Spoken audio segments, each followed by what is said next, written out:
depois de alguns meses com o Bitcoin, depois de bater a máxima histórica, ficar andando de lado ali na faixa entre os 90 e 100 mil dólares, agora recentemente ele resolveu despencar e chegou a bater 83 mil dólares, e isso foi o suficiente para que a internet entrasse no modo pânico. As pessoas estão declarando aí mais uma morte do Bitcoin e dizendo que acabou o bull market. Nós aqui na Better Money não ficamos tão alterados e tão emocionados com os comportamentos de preço de curto prazo. Eu sempre falo sobre a importância de ter um horizonte temporal adequado, de mirar no longo prazo, porque no longo prazo não existe volatilidade e no curto prazo não dá para saber o que vai acontecer com o preço. Porém, as pessoas insistem em ficar desesperadas, muito provavelmente porque estão tradando, estão fazendo alavancagem e aí vão ser disciplinadas pelo Bitcoin e vão ter que perder muito dinheiro, passar por muita dor até aprender. Mas a pergunta que eu quero responder hoje aqui é a seguinte: como que é possível, se a gente vê nas notícias todos os dias que fundo soberano de Abu Dhabi está comprando Bitcoin, que a GameStop talvez coloque Bitcoin no balanço, que a MicroStrategy está acumulando mais e mais e mais Bitcoins, reserva estratégica de Bitcoin no governo federal norte-americano, vários estados, dezenas de estados dos Estados Unidos aprovando ou tramitando leis, projetos de lei para montar reservas estratégicas de Bitcoin, outros países e por aí vai.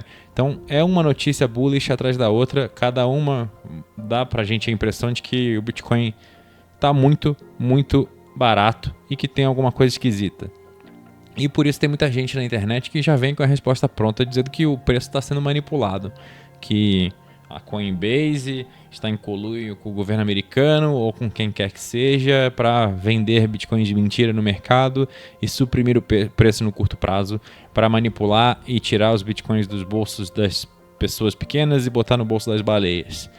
É uma teoria, mas será que é isso mesmo? Hoje eu vim aqui para te contar a verdade sobre esse movimento de queda recente no preço do Bitcoin e por que eu acredito que, embora essa teoria da supressão de preço possa ser verdadeira, não é esse o motivo principal para tudo isso estar acontecendo agora. Se você quer entender por que o preço do Bitcoin está caindo e o que isso significa para o seu futuro financeiro e para o seu bolso agora, assiste até o final, porque eu vou te explicar aqui algo que pode mudar completamente sua visão sobre o mercado, sobre o comportamento de preço no curto prazo. Primeiro a gente precisa falar sobre essa suposta demanda gigantesca do capital institucional por bitcoins desde que foram aprovados os ETFs lá em janeiro de 2024.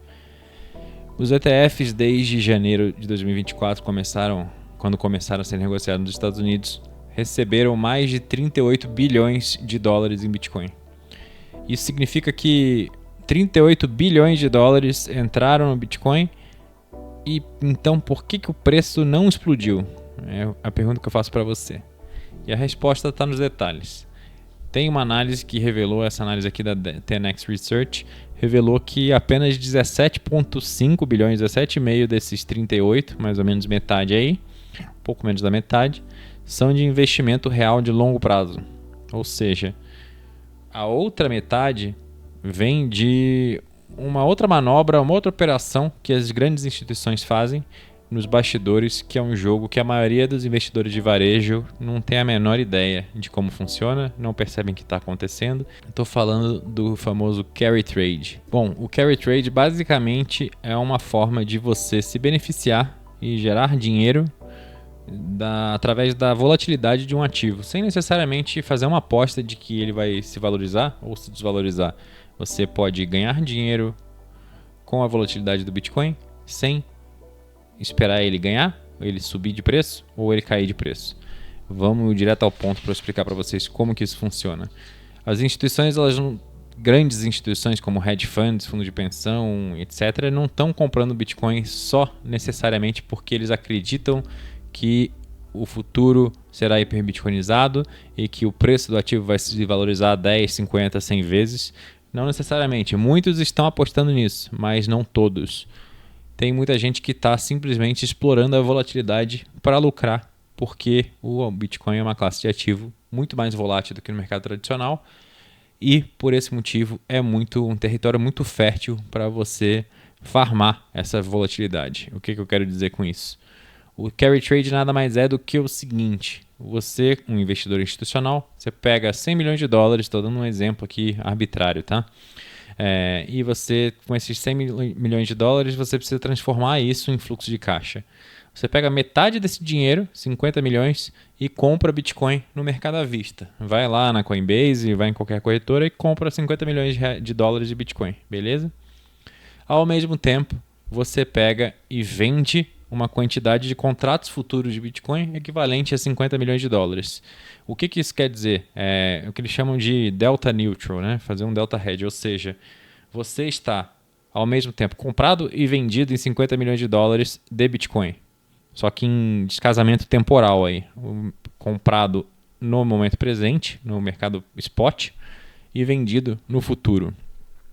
E o resultado é que você cria essa posição delta neutral, que nada mais é do que não importar se o preço do Bitcoin vai subir ou vai descer, você não perde dinheiro ou nem ganha dinheiro. O que acontece é que você embolsa o prêmio que se paga pelos contratos futuros. Ou seja, quanto mais volatilidade num ativo, num underlying, né, num ativo subjacente, que é o Bitcoin, maior será o prêmio pelo contrato futuro. Se tem um contrato futuro do Bitcoin daqui a 3 meses e as pessoas estão olhando o preço agora em 100 mil dólares, elas apostam que daqui a 3 meses vai estar 120 mil dólares, elas estão dispostas a pagar um prêmio para ter aquele contrato futuro. Enquanto que num ativo que a volatilidade é muito menor, você vai olhar para aquele preço agora, 100 mil dólares, e vai falar: a volatilidade histórica disso é baixíssima. Qual é a chance de estar 120 mil dólares daqui a 3 meses? É praticamente nula.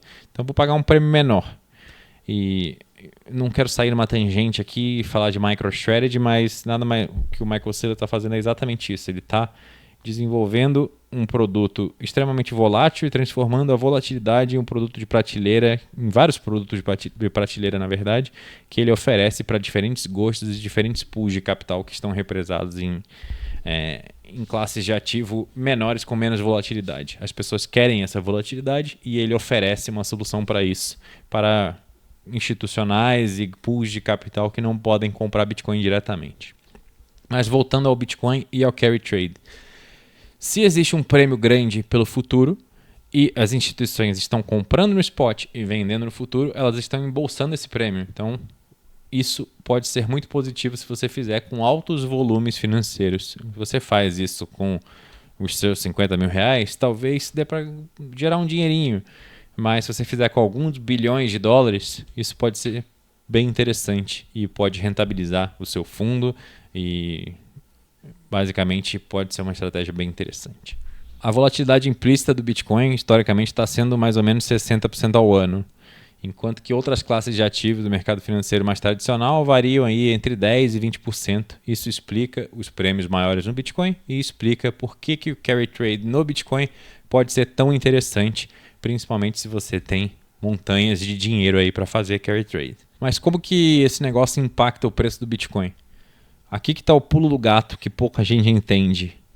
Quando as instituições vão se desfazer dessa posição, ou seja, vender o spot e recomprar o futuro. Vocês acham que eles fazem simplesmente isso? Eles vendem o spot e recompram o futuro? Esse seria o normal. Só que não é bem assim que eles fazem. Eles fecham as operações de uma outra forma. Primeiro, eles vendem o Bitcoin no mercado à vista, então eles vendem o spot, e isso cria uma pressão de venda e empurra o preço para baixo. E aí, com o preço caindo, eles ficam por alguns instantes, ali, alguns minutos, ou dias, ou horas, enfim, vendeu o spot, eles estão com a posição líquida vendida em Bitcoin, porque eles estão vendidos no futuro, lembra? Então, se eles estão vendidos e o preço estiver caindo porque eles venderam uma grande quantidade, isso provavelmente vai fazer com que as pessoas que estão, as sardinhas aí do mercado, os investidores individuais, que são do varejo, que não tem muita ideia do que estão fazendo, ingenuamente vão lá, pegam dinheiro emprestado na corretora, se alavancam e ficam long, ficam comprados em Bitcoin, alavancados. Quando o preço começa a cair, eles vão sendo liquidados. Vai batendo stop, eles vão perdendo todo o patrimônio deles. E aí, esse atingimento desses stops vai liquidando um monte de gente, vai fazendo com que movimento contrário, esse movimento de queda do Bitcoin se acentua cada vez mais. É como se fosse uma espécie de avalanche. Vai criando uma bola de neve e aí o preço vai derretendo cada vez mais. Muitos institucionais, possivelmente, eu faria isso se eu fosse um grande investidor institucional, combinam com outros institucionais momentos para desfazer essas posições de carry trade. Porque se eu vou vender ali 10 bilhões de dólares, desfazer uma posição de 10 bi, então eu tenho 5 bi comprado, 5 bi vendido. Eu vou ter que vender 5 bi a mercado e isso pode mexer o preço. Agora, se eu tiver alguns amigos que jogam golfe comigo no Country Club e que trabalham em Wall Street e a gente sai para almoçar e eles também têm posições montadas assim, por que não combinar com eles e fazer de forma coordenada? Em vez de vender 5 bi no mercado, você vende 10, 15, 20, 30, 40 e isso ferra investidores individuais ao redor do mundo, porque os liquida, faz com que eles percam todo o seu dinheiro e aí o preço vai derreter e nesse derretimento você ficou só vendido, você ganha dinheiro e aí depois você desfaz a ponta vendida, você recompra o futuro, fica fora do mercado, só que com um baita lucro, que é dinheiro que saiu do seu bolso, você é alavancado e foi para o bolso desses barões de Wall Street. Pois é exatamente isso que acontece e que vem acontecendo. Portanto, grande parte da demanda que você vê aí nas notícias do capital institucional, uma boa parte pode ser que não seja tão gigantesca assim, quando você olha os números de que os ETFs compraram tantos e tantos bitcoins. Pois é, pode ser que boa parte disso seja simplesmente uma das pernas desse carry trade gigantesco, que vem botando muito dinheiro na mão dos peixes grandes de Wall Street, do grande capital institucional, porque eles estão se beneficiando da volatilidade, do prêmio pago pelo futuro e, além disso, se beneficiando da ingenuidade do investidor sardinha que se alavanca. Por isso é sempre bom você ver uma métrica importante que mostra o nível de alavancagem do mercado, aonde estão os principais pontos aí de stop da galera que está alavancada, e porque se tiver um nível de alavancagem muito grande, é bem provável que tenha grandes investidores institucionais já mirando em derreter o preço para atingir aquele ponto, estopar a galera e botar esse dinheiro no bolso. É por isso que, apesar de todas as manchetes bullish que a gente vê por aí, todas as notícias extremamente otimistas para o Bitcoin, que de fato continuam sendo totalmente otimistas no longo prazo. No curto prazo, a gente não tem como saber o que vai acontecer. Mas, apesar de todas as manchetes, o preço do Bitcoin pode, não sei se vai, mas de fato pode continuar caindo por algum tempo antes de retomar essa trajetória do bull market que estava tão empolgante. Bateu ali os 108 mil e a gente achou que ia para a estratosfera. Eu ainda acredito que vai, eu tenho certeza que vai, mas talvez a gente tenha que disciplinar alguns investidores não disciplinados por enquanto, que estão se alavancando. Bernardo, o que eu faço então? Como que eu me protejo dessa galera? É simples, você só não precisa fazer absolutamente nada além de duas coisas. Não se alavanque. Compre Bitcoin com o dinheiro que você tem, porque se você se alavanca, você vira presa fácil para essas baleias. Você literalmente está pegando dinheiro que você não tem e comprando Bitcoin. Se você se alavanca 5 vezes, se o mercado for 20% na direção contrária da sua posição, já era. Você corroeu 100% do seu capital. 20% vezes 5 igual a 100. Se você se alavancou 3 vezes, o mercado caiu 33%, já era. Você está fora, foi liquidado. Portanto, se você se alavanca, você vira presa fácil. Eles simplesmente precisam desfazer esses carry trades e ficar vendendo e manipulando o preço no curto prazo. Eu uso aspas porque não é uma manipulação ilegal, é totalmente dentro das 4 linhas, é totalmente legal fazer isso. Simplesmente não vacile, não vire presa fácil, não dê os seus bitcoins para os bilionários, porque eles estão loucos para acumular seus bitcoins. Agora, você que está chegando agora pouco tempo no mercado, tem talvez um ciclo, talvez menos, eu sei que a volatilidade pode ser muito dolorosa se você ainda não aprendeu essas lições, e tem muita gente que infelizmente se alavancou, que montou uma posição maior do que deveria e que portanto perdeu muito dinheiro nesses últimos dias. Eu sei o quanto dói, meus sentimentos, e se você seguir o método que eu ensino no Bitcoin 360 e não fizer esse tipo de besteira, você vai passar totalmente ileso por todos os movimentos de volatilidade do curto prazo. Uma mensagem que é muito importante deixar aqui nesse vídeo é uma mensagem que pouca gente entende e que todo mundo deveria entender no Bitcoin. A volatilidade não é um problema, é um presente para você. O investidor comum vê a queda do Bitcoin como alguma coisa extremamente negativa, mas se o Bitcoin fosse para 10 milhões de dólares amanhã, você nunca mais ia ter a oportunidade de acumular num preço razoável. Você ia só ter uma quantidade ínfima de satoshis. Uma pessoa que entendeu e sabe explicar melhor do que ninguém por que volatilidade é um presente é o próprio Michael Saylor. Olha o que ele tem para dizer sobre a volatilidade do Bitcoin. Volatility was a gift to the faithful. It scares away the tourist. It scares away the lazy. It scares away the people that are already conventionally rich, that have all the money. If you're a 20-something or a 30-something and you're willing to do the work, if you're willing to spend 100 hours or 200 hours, if you have more time than money, then the volatility of Bitcoin is a gift to you. If you have more money than time and you're arrogant and egotistical and